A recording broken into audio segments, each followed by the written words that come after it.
প্রত্যাশার গর্ভেই লুকিয়ে থাকে হতাশা, যাকে আমরা ডিপ্রেশন বলি। ডিপ্রেশন মানুষের এখন একটা সহজাত বিষয় হয়ে দাঁড়িয়ে গেছে। প্রচুর হোয়াটসঅ্যাপ পাই, প্রচুর ফোন পাই, যেখানে মানুষের বিধ্বস্ত মনের চিত্রটা খুব প্রকট হয়ে ওঠে। কিন্তু যেটা আমি বারবার করে বলার চেষ্টা করি, প্রত্যেককে বলার চেষ্টা করি, অধিক প্রত্যাশা করবেন না। যে কোনো কাজে যদি আপনার প্রত্যাশাটাই আগে হয়ে যায়, তাহলে কিন্তু ওখানে হতাশা আসবেই আসবে, এ নিয়ে কোনো সন্দেহ নেই। তাই কর্ম করুন, প্রত্যাশা রাখুন, প্রত্যাশার চাপটা নিতে শিখুন। ছেলে স্কুলে যাচ্ছে, পরীক্ষা দিচ্ছে, সব অভিভাবক ভাবছেন আমার ছেলে ফার্স্ট হবে, কিন্তু ফার্স্ট তো ক্লাসের একজনই হবে। তাই এই মানসিক প্রস্তুতি রাখুন যে আমাকে আমার কর্মটা করে যেতে হবে, তার সাথে সাথে ফলটা অটোমেটিক্যালি আসবে আমার কর্মের গুণাবলীর দ্বারা। অর্থাৎ আমি যদি সুকর্ম করি, সততার সাথে কর্ম করি, তাহলে তার রেজাল্ট অবশ্যই করে ভালো হবে। আর যদি খারাপ কর্ম করি, তাহলে কিন্তু তার ফলটা খারাপ হতে বাধ্য। অনেকে কমেন্ট করেন যে ভালো যারা করছে তাদেরই তো খারাপ হচ্ছে, যারা খারাপ করছে তারা বেশ বুক চিতিয়ে চলছে, বুক উঁচিয়ে চলছে। কিন্তু জানবেন, সত্য যেটা ভালো মানে সেটা সত্যটা হচ্ছে ইটারনাল, মানে শাশ্বত। আর মিথ্যে যেটা, ওই যে বুক চিতিয়ে যারা আজকে চলছে, ওটা হচ্ছে ক্ষণভঙ্গুর, অর্থাৎ ওর স্থায়িত্ব কিন্তু বেশি দিন নয়। এবার আপনাকেই স্থির করতে হবে যে আমি কি কাজ করব, কিভাবে কাজ করব। তাই আমার সাজেশান, মন থেকে যদি হতাশাকে মানে ডিপ্রেশনকে মুক্ত করতে চান, তাহলে প্রত্যাশার পারতটাকে নিচে নামিয়ে আনুন, যে কোনো বিষয় থেকে, যে কোনো কাজ থেকে, যে কোনো ফল থেকে। আজকে সিংহ রাশি এবং লগ্নের জাতক জাতিকাদের জন্য একটা খুব গুরুত্বপূর্ণ আলোচনা। শনিদেব বর্তমান অবস্থান করছেন কুম্ভ রাশিতে। কুম্ভ রাশিতে শনিদেব অবস্থান করে তিনি বক্রী হয়েছেন। কবে? 29 জুন, অর্থাৎ 29 জুন থেকে 15 নভেম্বর, এই 139 দিন শনিদেব বক্রী হয়েছে। এবার সবার মধ্যে একটা গেল রব, শনিদেব বক্রী হয়েছে। কারণ খুব স্বাভাবিকভাবে একটা জিনিস দেখি যে সবাই কীরকম শনিদেবকে ভয় করেন। আমি এখানে দু একটি কথা না বলে পারছি না, তারপরে যাব বক্রীর ফল সিংহ রাশি এবং লগ্নের জাতক জাতিকাদের উপরে কি প্রভাব ফেলতে চলেছে, সেটা অবশ্যই আমি আলোচনা করব। কিন্তু তার আগে বলি, শনিদেব হচ্ছেন কর্মদাতা এবং কর্মফলদাতা। অত্যন্ত গুরুত্বপূর্ণ কথা।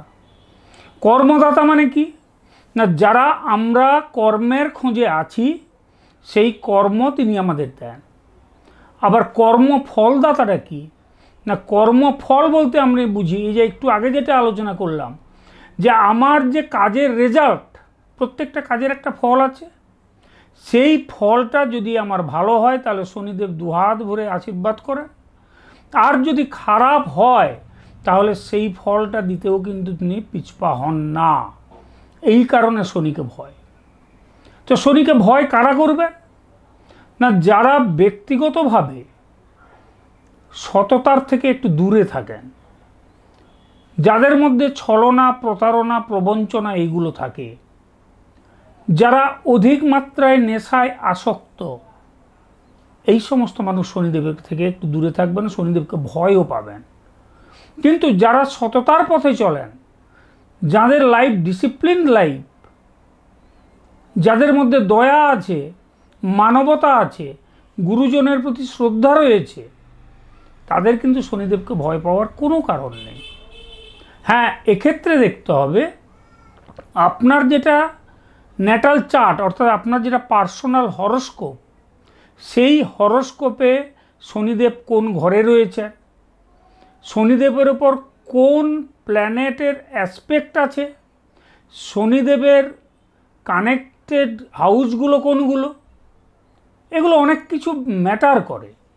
শুধুমাত্র যে শনিদেবের বক্রি হওয়ার কারণে খারাপ কিছু হয়ে যাবে এটাও যেরকম নয়, ঠিক একইভাবে আমি যে আলোচনাটা করব সেই আলোচনার মধ্য থেকে কিছু সুফল যদি পেতে হয় তাহলে কিন্তু যে কথাগুলি বললাম, সততা, ন্যায়পরায়ণতা, দয়া, দাক্ষিণ্য, শ্রদ্ধা, ভক্তি, এগুলো কিন্তু আপনার মধ্যে আনতে হবে। তাহলে শনিদেব কোথায় বসে আছেন? কুম্ভ রাশিতে, মূল ত্রিকোণ রাশি। মূল ত্রিকোণ রাশি যে কোনো গ্রহের অত্যন্ত উচ্চ জায়গা, খুব ভালো ফল, খুব ভালো রেজাল্ট দেয় যদি না আপনার ন্যাটাল চার্টে শনিদেবের খুব খারাপ অবস্থান থেকে থাকে। সেক্ষেত্রে সিংহ রাশি এবং লগ্নের যারা নেটিভ, কুম্ভ রাশি হচ্ছে তাদের ক্ষেত্রে 7th হাউস এবং শনিদেব হচ্ছেন সিংহ রাশির 6th এবং 7th হাউসের লর্ড, মকর আর কুম্ভের লর্ড। তাহলে 6th এবং 7th হাউসের লর্ড হয়ে তিনি বসে আছেন কোথায়? 7th হাউস, কুম্ভ রাশিতে। এবং এই কুম্ভ রাশিতে তিনি বক্রি হচ্ছেন মোট 139 দিন। কি রেজাল্ট হবে প্রথমত আলোচনা করি। 6 বলতে আমরা কি বুঝি? 6 বলতে আমরা বুঝি চাকরি, অসুখ। 6 বলতে আমরা বুঝি কম্পিটিটিভ এক্সাম, কম্পিটিশান। আবার 7 বলতে আমরা কি বুঝি? 7 বলতে বুঝি বিবাহ, কনজুগাল লাইফ, ব্যবসা বাণিজ্য ইত্যাদি। তাহলে 7th যখন ত্রিকোণে বসে আছেন তাহলে যারা কর্মপ্রার্থী, যারা কাজ খুঁজছেন তাদের জন্য একটা ভালো সময় শনিদেবের কাছে। এবং 7th হাউসে বসার কারণে যারা ব্যবসার সাথে যুক্ত তাদের ক্ষেত্রেও একটা ভালো সময়। তবে ওই যে বললাম সততা বজায় রাখতে হবে, যেটা পরে এক্সপ্লেন করব। এইবার এই বক্রি অবস্থায় শনিদেবের দৃষ্টিগুলো নিয়ে আলোচনা করব। শনিদেবের 3টি দৃষ্টি, 3, 7 and 10। আবার কিছু কিছু মনীষী বলে গেছেন, যারা অ্যাস্ট্রোলজারও বটে, তারা বলেছেন বক্রি দৃষ্টিতে, মানে বক্রি যখন শনিদেব হন তখন তার আবার রিভার্স অ্যাসপেক্ট হয়ে যায়। তাহলে দুটো জিনিস আমাদের আলোচনা করতে হবে, একটা হচ্ছে সরল দৃষ্টি আর একটা হচ্ছে বক্রি দৃষ্টি। তো সোজা দৃষ্টি যদি 3, 7, 10 হয় তাহলে আমি একটা হাউস বলি। 3rd হাউস কুম্ভ রাশির সাপেক্ষে হচ্ছে মেষ রাশি। মেষ রাশিতে 3rd অ্যাসপেক্ট। আবার 7th অ্যাসপেক্ট হচ্ছে সিংহ রাশিতে, আর 10th অ্যাসপেক্ট হচ্ছে বৃশ্চিক রাশিতে। আবার যদি রিভার্স ধরি তাহলে 3rd অ্যাসপেক্ট হবে ধনু রাশিতে, 7th অ্যাসপেক্ট হবে সেম সিংহ রাশিতে এবং 10th অ্যাসপেক্ট হবে বৃষ রাশিতে। এবার যেটা মূল প্রশ্ন, যে এই যে অ্যাসপেক্ট, এই অ্যাসপেক্ট সিংহ রাশি বা লগ্নের সাপেক্ষে কি প্রভাব ফেলতে চলেছে। তো প্রথমত বলি 3rd অ্যাসপেক্ট, সোজা দৃষ্টি বলছে মেষ রাশিতে। মেষ রাশিতে শনিদেবের 3য় দৃষ্টি। তাহলে মেষ রাশি সিংহ রাশির সাপেক্ষে 9th হাউস। খুব ভাইটাল কথা বলছি, মেষ রাশিতে যে দৃষ্টিটা পড়লো ওটা সিংহ রাশি সাপেক্ষে। মেষ রাশি হচ্ছে সিংহ রাশির 9th হাউস। তাহলে 9th বলতে আমরা কি বুঝি? স্পিরিচুয়ালিটি, পিতা, মেনলি আইন কিছুটা। তাহলে এক্ষেত্রে আমাদের করণীয় কি? কারণ আমরা শুনেছি যে শনিদেব যেখানে বসে থাকেন সেখানে ভালো রেজাল্ট দেন, কিন্তু তার দৃষ্টিতে নাকি ভালো ফল হয় না। কিন্তু এক্ষেত্রে তিনি কুম্ভ রাশিতে একাই বসে রয়েছেন এই মুহূর্তে, এবং তার যে দৃষ্টি ওটা কিন্তু ভালো দৃষ্টি হবে, কেন মূল ত্রিকোণ রাশিতে তিনি আছেন, অর্থাৎ রেজাল্টটা আসবে পজিটিভ রেজাল্ট। তাহলে এখানে আবার একটা বক্তব্য আছে যে 3য় দৃষ্টির যে হাউসে পড়বে সেই হাউস সম্পর্কিত যদি আপনি কর্ম না করেন তাহলে শনিদেব কিন্তু রিভার্স ফল দেবেন, অর্থাৎ বিপরীত ফল দেবেন। এক্ষেত্রে যদিও সেটা হওয়ার চান্স খুব কম, তবুও বলবো স্পিরিচুয়ালিটির মধ্যে নিজেকে জড়িয়ে রাখুন। তো স্পিরিচুয়ালিটি নিয়ে বিভিন্ন রকমের ব্যাখ্যা রয়েছে, আমি এত ডিটেলসে যাব না, কিন্তু তবুও না বলে পারবো না। ধর্ম এমন একটি জিনিস যেটা যারা সাধু সন্ন্যাসী তারা ঘন্টার পর ঘন্টা, দিনের পর দিন, মাসের পর মাস, বছরের পর বছর কোনো গুহায় বসে, মন্দিরে বসে সাধনা করে চলেছেন। কিন্তু আমরা যারা সংসারী মানুষ, আমাদের কাছে সংসারটাই পরম ধর্ম। তাহলে করতে হবে কি না, সংসারের মধ্যে থেকেও ঈশ্বরের প্রতি আমাদের অনুরক্ত থাকতে হবে। That is true spirituality. এই নয় যে আমি সংসারের প্রতি, কারোর প্রতি কোনো কর্তব্য পালন করলাম না, দিয়ে সবসময় ঠাকুর নাম নিলাম, এতে কিন্তু হবে না।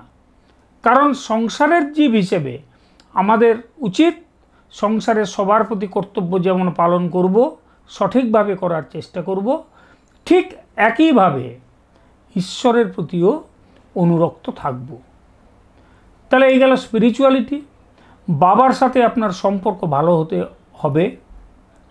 ভালো হবে। তবে এক্ষেত্রে একটা কথা বলি, বাবার স্বাস্থ্যের দিকে একটু নজর রাখুন। বাবার স্বাস্থ্যের প্রতি একটু বিশেষ নজর রাখবেন। আর আইনি কোনো জটিলতার মধ্যে এই মুহূর্তে যাবেন না। যদি না আপনি চান, তাহলে আইনি জটিলতা কিন্তু আপনাকে ফাঁসাতে পারবে না। তাই আমি সাজেস্ট করব, এই মুহূর্তে কিন্তু কোনো প্রকার আইনি কোনো জটিলতার মধ্যে ঢুকবেন না। এটা গেল থার্ড অ্যাসপেক্ট। সেভেন্থ অ্যাসপেক্ট, যেটা একদম সিংহ রাশির ওপরে আছে, অর্থাৎ লগ্ন। লগ্নভাব বলতে কি, লগ্নভাব হচ্ছেন স্বয়ং আপনি, আপনার ব্যক্তিত্ব, আপনার মন মানসিকতা, আপনার হেলথ, সব কিছু হচ্ছে লগ্ন। এখানে কিন্তু কতগুলো জিনিস আমি বলি, আমার অভিজ্ঞতা থেকে বলছি। এই মুহূর্তে আপনাদের মাইন্ডটা একটু ডিপ্রেসড হতে পারে, কিন্তু নিজেরা চেষ্টা করে দেখুন সেই ডিপ্রেশনটাকে কাটিয়ে উঠতে পারবেন। কারণ আমি যে কথাটা বলি, আবারও বলছি, গ্রহ নক্ষত্র যেভাবে আমাদেরকে প্রভাবিত করে, কন্ট্রোল করে, ঠিক একইভাবে আমরাও কিন্তু আমাদের গ্রহ নক্ষত্রকে কন্ট্রোল করতে পারি by changing our behaviour, attitude, etcetera. তাহলে কি করতে হবে? ডিপ্রেশন থেকে বেরিয়ে আসুন। প্রথম কথা, নিজের স্বাস্থ্যের প্রতি খেয়াল রাখুন, নিজের কথাবার্তার প্রতি যত্নশীল হন, কোনো রুট কথা বলবেন না সহজে, তবেই দেখবেন আপনি ভালো থাকবেন। এবার টেন্থ মানে হচ্ছে, টেন্থ অ্যাসপেক্টটা পড়বে বৃশ্চিক রাশির ওপর।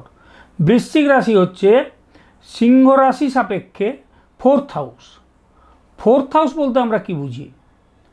জমি জমা, বাসগৃহ বা গৃহ, গাড়ি, বাড়ি এবং মা, আর এডুকেশন আপ টু গ্র্যাজুয়েশন।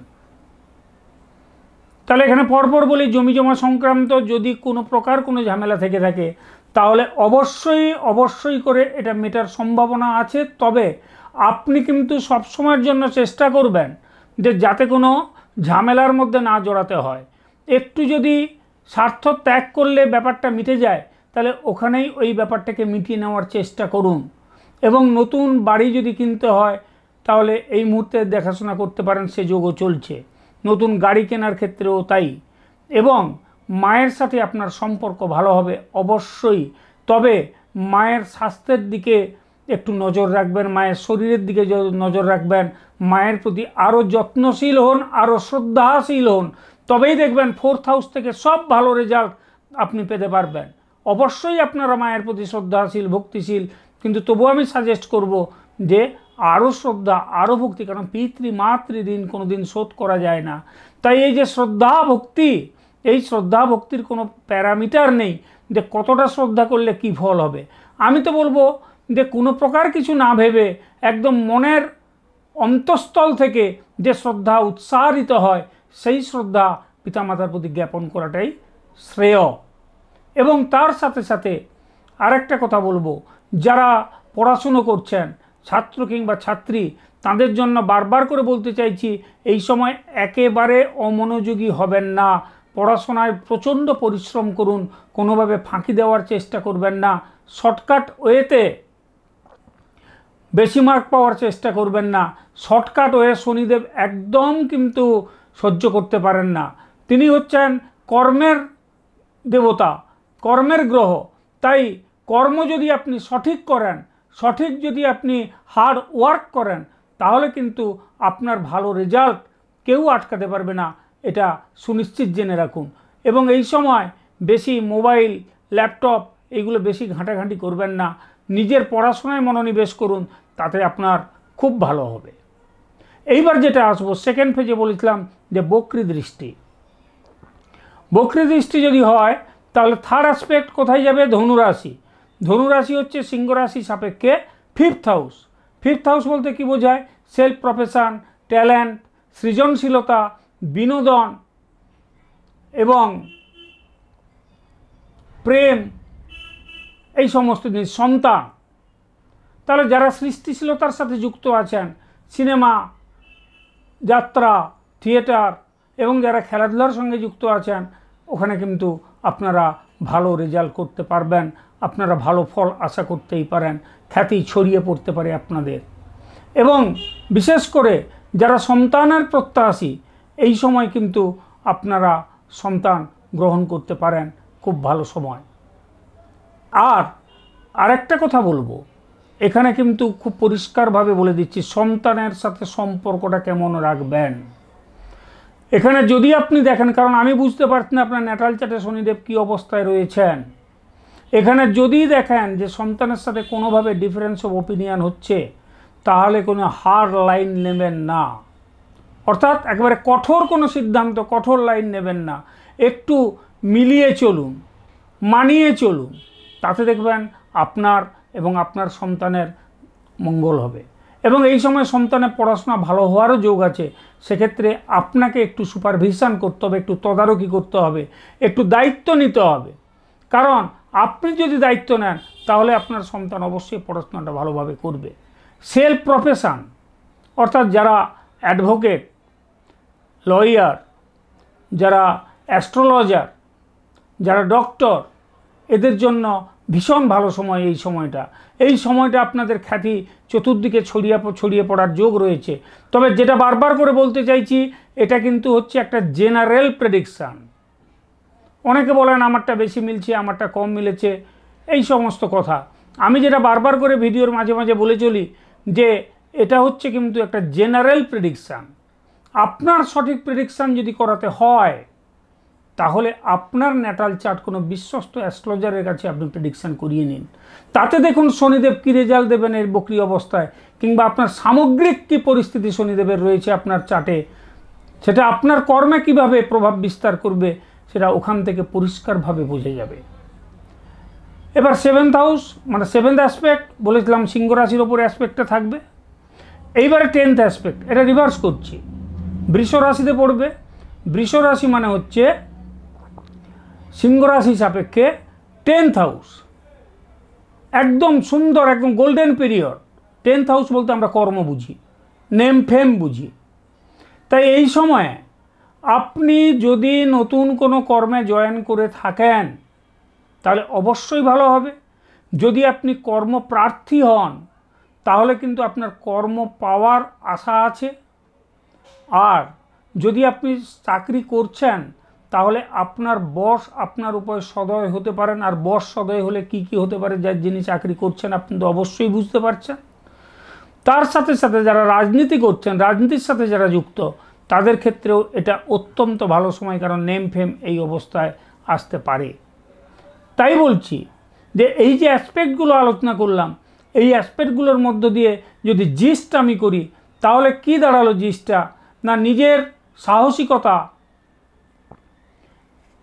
দমিয়ে, আমি বলছি না ভীতু হয়ে যেতে, সবটাই ভালো, অধিক সাহস আবার ভালো না। মানে ব্যাপারটা এরকমই দাঁড়ায়। আপনি যদি অপরের মতামতটাকে একটু গুরুত্ব দিয়ে চলেন না, দেখবেন আপনার জীবনটা মধুময় হয়ে উঠবে। কিন্তু অধিকাংশ সময় আমরা কি করি, যে আমাদের নিজের মতটা আমাদের কাছে এত বেশি প্রাধান্য পেয়ে যায় যে অপরের মতামতকে আমরা গুরুত্ব দিই না। আমি সাজেস্ট করব এই পিরিয়ডটায় অন্তত বাড়ির যদি কোনো গুরুজন থাকেন, পিতা বা পিতৃস্থানীয়, তাদের কাছ থেকে সলা পরামর্শ নিয়ে আপনি যে কোনো কাজে এগান। শনিদেব ফল দেবেন, কারণ শনৈশ্বর অর্থাৎ ধীরে ধীরে দেবে, এবং ধীরে ধীরে যেটা দেবেন ওটা কিন্তু লং লাস্টিং, দীর্ঘদিন থাকবে, আপনার আজীবন থেকে যাবে। কিন্তু সেই শনিদেবের সুফলটা পেতে গেলে আমি রেমেডিও বলবো, কিছু রেমেডি আছে, প্রতিকার আছে, আমি অবশ্যই বলবো। তার আগে কতগুলো কথা বলি, শনিদেবকে কিভাবে তুষ্ট রাখবেন। আগেই বলেছি আলোচনায়, আবারও বলছি, সততার সাথে চলুন, নিষ্ঠার সাথে চলুন। স্পিরিচুয়ালিটি জিস যদি করি তাহলে কি দাঁড়ালো, স্পিরিচুয়ালিটির মধ্যে থাকুন, বাবার সাথে সুসম্পর্ক বজায় রাখুন, বাবার স্বাস্থ্য নিয়ে একটু সজাগ থাকুন, আইনি কোনো জটিলতায় জড়াবেন না। এই মুহূর্তে ভূমি মানে জমি জমা, বাড়ি গাড়ি এ সম্পর্কে শুভযোগ, মায়ের সাথে ভালো সম্পর্ক, মায়ের প্রতি শ্রদ্ধাশীল হন এবং মায়ের স্বাস্থ্যের প্রতি যত্ন রাখুন, এটাই বারবার করে বলতে চাইছি।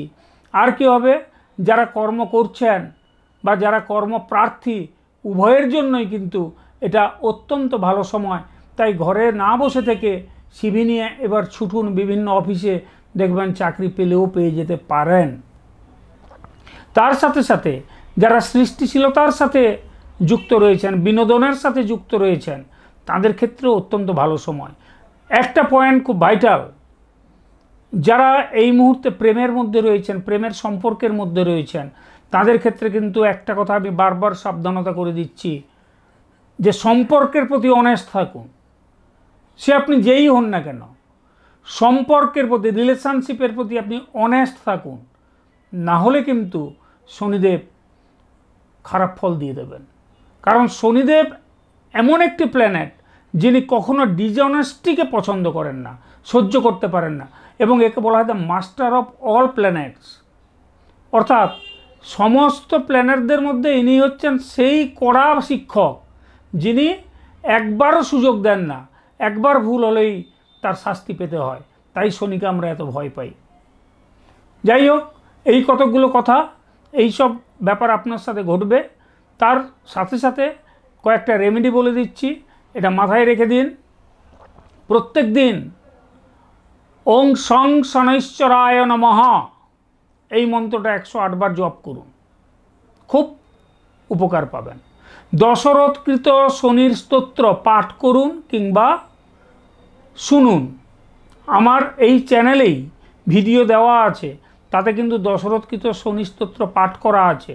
যদি চান তাহলে ডেলি শুনুন, বারবার করে শুনুন। এবং তার সাথে সাথে প্রত্যেক শনিবার সূর্যাস্তের ঠিক 40 মিনিট অব্যবহিত পরেই, অর্থাৎ প্রদোষকালে, আপনি কি করবেন, শনি মন্দিরে যাবেন। সঙ্গে কি নেবেন, কালো তিল নেবেন 5 টাকার কি 10 টাকার, আপনার যা সামর্থ্য। একটু সর্ষের তেল নেবেন, সেটা 10 টাকার পাউচও হতে পারে, আবার 1 লিটারও হতে পারে।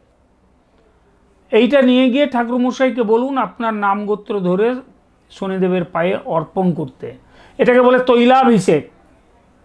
এবারে একটু লাড্ডু নিয়ে নিবেদন করুন। তার সাথে সাথে আর একটা কাজ করবেন, ধূপ আর মোমবাতি একটু প্রজ্বলিত করুন। এবং ওখানে যদি দরিদ্র কেউ থেকে থাকেন, গরিব কেউ থেকে থাকেন, যদি কেউ ফিজিক্যালি ডিজেবলড থেকে থাকেন, তাহলে কিন্তু ওনাদেরকে একটু সাধ্যমতো সাহায্য করুন, শনিদেব খুব খুশি হবেন। এবং আরও একটা কথা বলি, শনিদেবকে খুশি করার আরও একটা ভালো প্রক্রিয়া রয়েছে।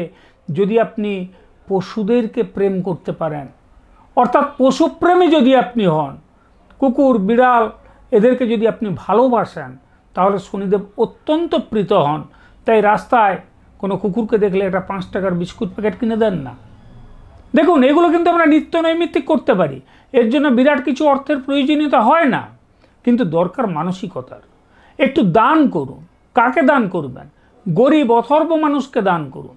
যারা চাকরি প্রার্থী তাদের জন্য বলছি, একটা খুব ভাইটাল মন্ত্র বলছি, ওং প্রাং প্রিং প্রৌং সহ শনৈশ্বরায় নমঃ। ডেলি প্রত্যেক দিন সূর্যোদয়ের আগে 108 বার জপ করুন। এবং শনিবার দিন ওই যে প্রদোষকাল বললাম, ওই প্রদোষকাল অর্থাৎ সূর্যাস্তের ঠিক 40 মিনিট পরে শনি মন্দির বা তার আশেপাশে যদি ষাটোর্ধ্ব কোনো মহিলা, দরিদ্র মহিলা, তিনি ষাটোর্ধ্ব না হয়ে একটু কম হলেও, মানে মোটামুটি প্যারামিটার দেওয়া হয়েছে 60, ওই রকম কোনো মহিলাকে সাধ্যমতো সর্ষের তেল দান করুন, অভূতপূর্ব ফল পাবেন, এটা আমি বললাম। তাই এই কতগুলো কথা বলে আজকের মতো শেষ করব। যদি আলোচনাটি ভালো লেগে থাকে, ভিডিওটি যদি ভালো লেগে থাকে, তাহলে অবশ্যই লাইক, কমেন্ট এবং শেয়ার করবেন এবং তার সাথে সাথে চ্যানেলটিকে সাবস্ক্রাইব করতে ভুলবেন না, কারণ এই রকম গুরুত্বপূর্ণ ভিডিও আপনার কাছে আসবে প্রথম। খুব ভালো থাকবেন, নমস্কার।